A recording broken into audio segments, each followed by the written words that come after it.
বাংলাদেশি নাগরিক সৌদি আরবে ইয়াবা ব্যবসা করতে গিয়ে আটক হয়েছে। আসসালামু আলাইকুম বন্ধুরা, সবাইকে আরও একটি নতুন ভিডিওতে শুভেচ্ছা, অভিনন্দন ও ভালোবাসা। প্রিয় বন্ধুরা, এই ভিডিওতে আপনাদের সঙ্গে খুবই গুরুত্বপূর্ণ একটি তথ্য শেয়ার করতে আসলাম। আপনারা অলরেডি স্ক্রিনে দেখতে পাচ্ছেন বেশ কিছু ছবি, কিংবা পুরো ভিডিও জুড়ে থাকলে আপনারা দেখতে পারবেন অনেকগুলো পিকচার। দিন দিন সৌদি আরবে অপকর্মের সঙ্গে জড়িয়ে যাচ্ছে কিংবা অপরাধের সঙ্গে জড়িয়ে যাচ্ছে আমাদের বাংলাদেশি কিছু কিছু নাগরিক।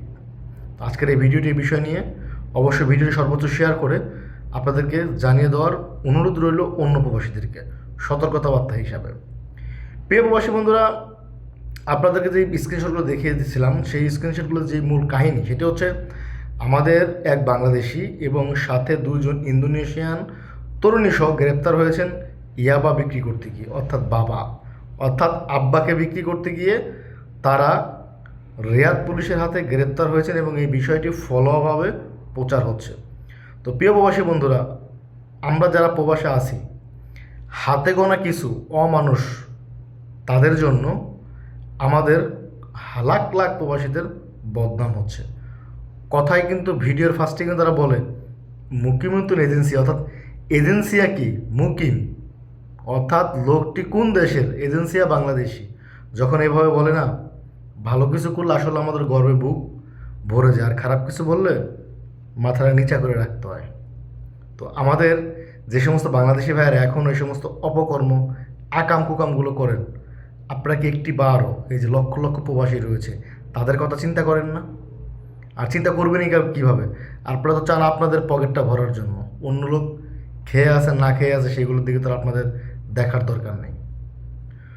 সেই সাথে আপনাদেরকে আরও একটি তথ্য শেয়ার করতে চাই। গত এক সপ্তাহে সৌদি আরবে কত হাজার প্রবাসী গ্রেপ্তার। এক সপ্তাহে সৌদি আরবে গ্রেপ্তার হয়েছে 16,665 জন প্রবাসী, যার মধ্যে রয়েছে ইকামা আইন অমান্য করার অপরাধে গ্রেপ্তার হয়েছে 9,969 জন।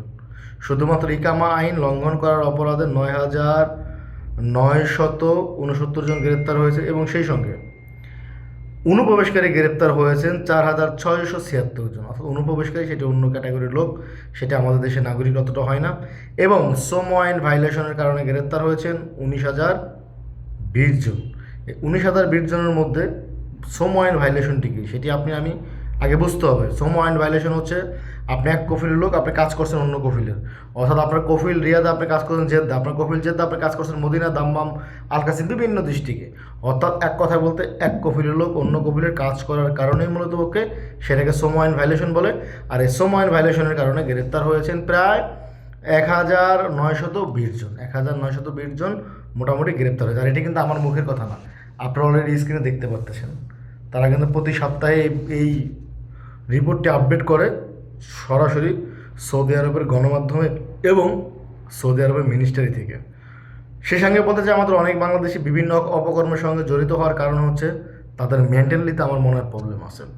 আরও এক বাংলাদেশি গ্রেপ্তার হয়েছেন কিংবা আটক হয়েছেন মেয়েদের সঙ্গে উত্ত্যক্ত করার কারণ, অর্থাৎ মেয়েদেরকে উত্ত্যক্ত করার কারণ। তো প্রিয় প্রবাসী বন্ধুরা, এটা বিদেশ, আপনি কি ভুলে গেছেন? ভিডিওটি শেয়ার করে এই সমস্ত করে দিন যেন তারা সাবধানতা অবলম্বন করে। পাপ করে কেউ সৌদি আরব থেকে পাশ্চিত্য ছাড়া যাইতে পারে না, এটি পূর্বে হয়ে গেছে, এখনও দেখতে পাচ্ছি। সবাই ভালো থাকবেন, সুস্থ থাকবেন, নিজে সেফ থাকবেন, অন্যকে সেফ রাখার চেষ্টা করবেন। আল্লাহ হাফেজ।